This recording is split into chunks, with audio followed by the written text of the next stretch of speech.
Adventurers, attention! Fall in for Adventure Parade!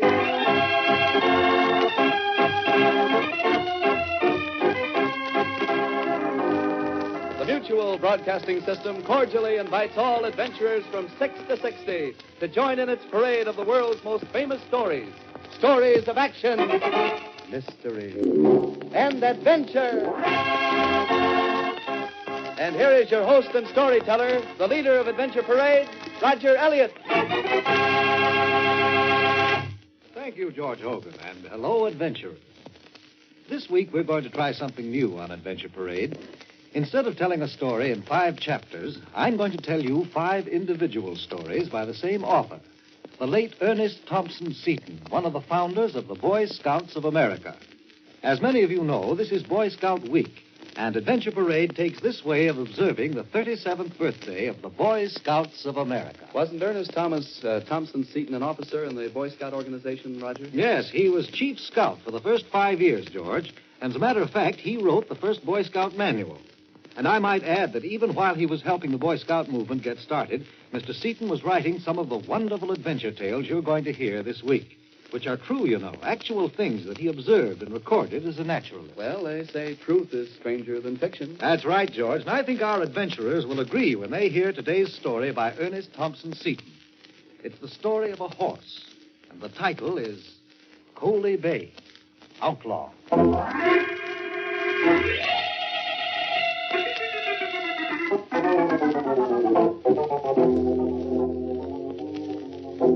Some years ago, in the Bitterroot Mountains of Idaho, there was a beautiful little foal. His coat was bright bay. His legs, mane, and tail were glossy black. Coal black and bright bay, so they named him Coley Bay. He loved to race like the wind. He gloried in his speed, his tireless legs. And when, careering with a herd of colts, they met a fence or a ditch, it was as natural for Coley Bay to leap over it as it was for the others to sheer off. Even the kindly curb of the hay yard or stable was unwelcome. And Coley showed early that he would rather stand out all night in a driving storm than be locked in a comfortable stall without his liberty. He became very clever at dodging the horse wrangler, whose job it was to bring the horse herd to the corral. And each month he became more set on living free, more cunning in the means he took to win his way. When he was 3 years old, just in the perfection of his young strength and beauty, his real troubles began. For now, his owner undertook to break him to ride. He was as tricky and vicious as he was handsome.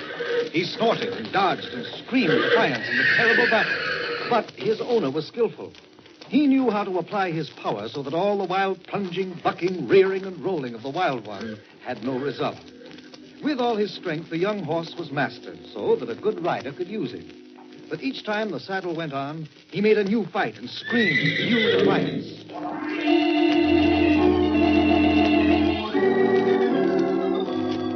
For a week, he was ridden each day, and not once did he buck. He had reformed. But the last day, he came home lame. So Coley Bay was turned out to pasture. 3 days later, he seemed all right. He didn't balk the saddle, but within 5 minutes, he went lame as before. Again, he was turned out to pasture, and after a week, saddled, only to go lame again. His owner didn't know whether Coley Bay really had a lame leg or was only shamming. But he took the first chance to get rid of him. He sold him for $25. The new owner, a ranchman, felt that he had a bargain, but half a mile from his old home, Coley Bay went lame, and once again, by a new master, he was turned out to pasture. Now, on one side of the pasture was the garden of a neighbor, such a fine garden that the owner had put a 6-foot fence around it. Yet the very night after Coley Bay arrived, horses got into the garden and did great damage. Now, this went on for several nights, with the gardener furious, and the ranchman claiming that none of his horses could have done the damage.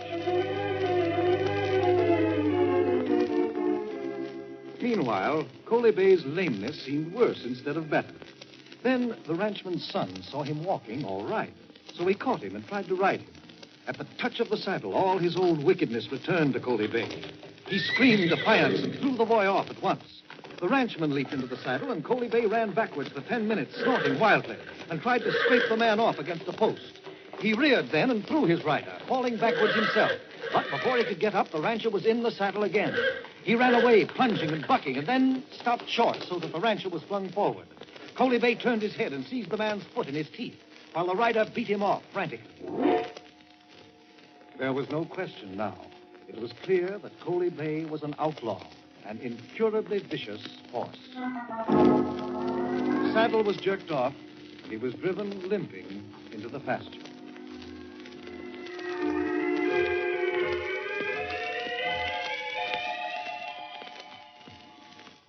That same night, the raids on the neighboring garden began again, and the two men quarreled over it again.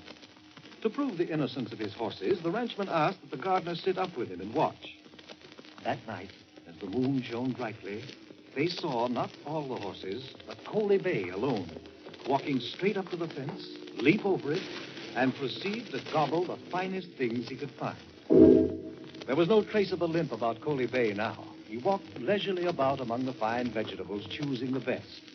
As soon as the men were sure it was he, they ran forward. Coley Bay cleared the fence like a deer, lightly raced over the field to mix with the horse herd. And when they came near him, he had, such an awful limp. The rancher threw his hat on the ground. That settles it. He's a beauty, but he's a fraud, too. Settles who took my garden truck, Said the other. Well, I suppose so. The rancher was thoughtful. Look here, neighbor. You haven't lost more than $10 in vegetables, and that horse is worth $100 easy. Give me 25, take the horse, and call it square.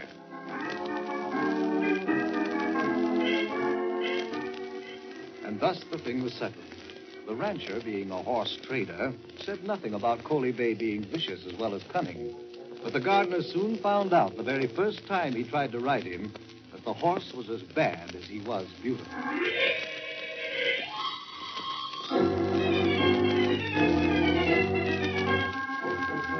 A few days later, a sign appeared on the gardener's gate. For sale. First-class horse, sound and gentle. Price, $10. Now, it happened that a band of huntsmen came riding by. They were going to hunt bear, and they had guns and everything needed for bear hunting except bait. Now, you may know that it's usual to buy a worthless horse or cow, drive it into the mountains where the bears are, and kill it there.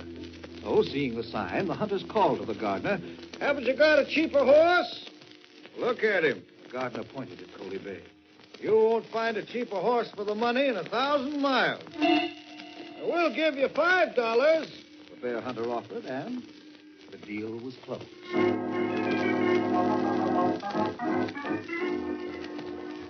As they rode on, the hunters discussed the peculiarities of the outlaw horse.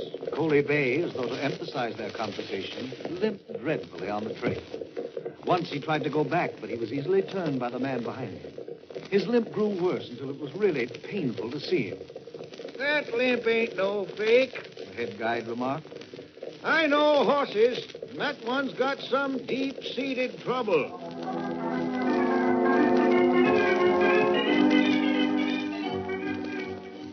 Day after day, the hunters rode further into the mountains, driving the horses along, and Coley Bay went with the rest, limping and tossing his head and his long, splendid mane at every step. The road grew harder as it rose, and a very bad bog had to be crossed one day. Several horses were mired in it. As the men rushed to the rescue, Coley Bay saw his chance for escape. He wheeled in a moment and turned himself from a low-headed, limping, sorry, bad-eyed creature into a splendid, high-spirited horse. Head and tail shaking in the wind, he gave a joyous neigh and without a trace of lameness dashed for his home, threading each narrow trail with perfect certainty, though he had seen them only once before. In seconds, he had steamed away from their sight. They were furious, but one of the guides leaped on his horse. He knew the country, and 2 miles away, half a mile by a short cut, was Panther Gap. The runaway must pass through Panther Gap. Coley Bay came thundering down the trail, skating to a wild turn as he saw the guide waiting. Tossing his head with a scream, he charged back the other way, and in a few moments he was surrounded. Instantly, he recovered his monotonous limp and his evil expression. When he was driven into camp, he vented his rage by kicking in the ribs of a harmless little pack horse.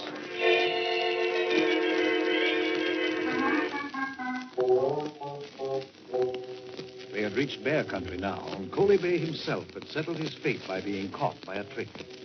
Now he was so wild they dared not even go near him. So two of the guides drove him toward a distant glen where bears abounded.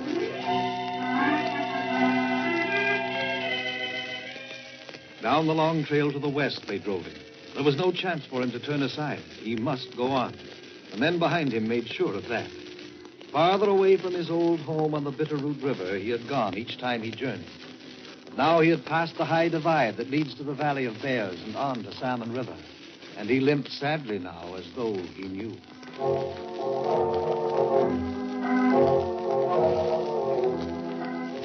Men behind followed the glossy figure, like hangmen in the death caravan of a nobleman condemned. Down the narrow trail till it opened into a little beaver meadow with rich, rank grass. A mountain stream with winding bear paths up and down the waterside. There they stopped, letting Coley Bay go ahead. When he was out in the middle of the meadow, one of the men gave a short, sharp whistle. Instantly, Coley Bay was alert. He turned, noble head erect, nostrils flashing. A shot rang out. The great horse wheeled and dashed away. The marksman had missed. Away he went at his famous best, not homeward this time, but down the unknown western trail, trumpeting his defiance, swinging to the pine woods even as the guide tried to reload. And so he went till the dwindling pines gave place to scrub cedars, and these in turn were mixed with sage, and onward still, till the faraway flat plains of the Salmon River were about him. On and on, tirelessly pounding, through the canyon of the mighty Snake River, and up again to the high, wild plains where the fence is unknown, till moving specks on the far horizon caught his eager eyes. And he lifted up his voice and called to them, the long, bugling neigh of his kindred. And when the night came down on the purpling plain, his place was with the wild herd, as one who, after many a long journey in the dark, has found his home.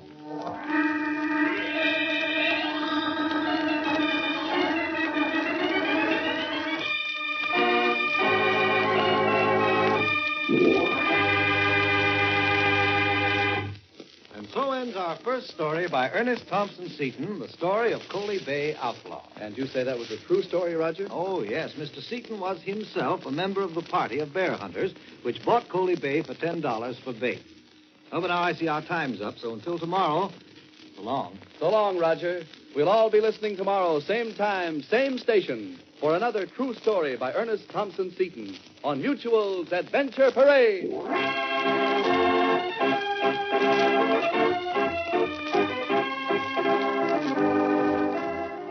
Roger Elliott leads the Adventure Parade at this same time over many of these Mutual stations every weekday afternoon, Monday through Friday. Be sure to listen for the world's most famous stories of action, mystery, and adventure on Adventure Parade.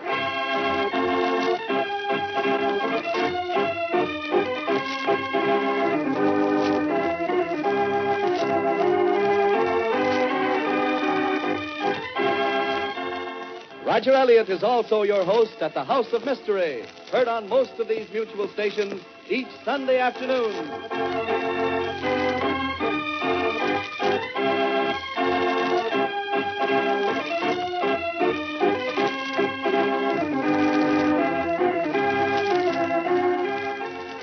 Adventure Parade is produced and directed by Robert and Jessica Maxwell. Music is composed and played by John Gart. Ernest Thompson Seton's story for today was adapted for Adventure Parade by Anne Lawrence.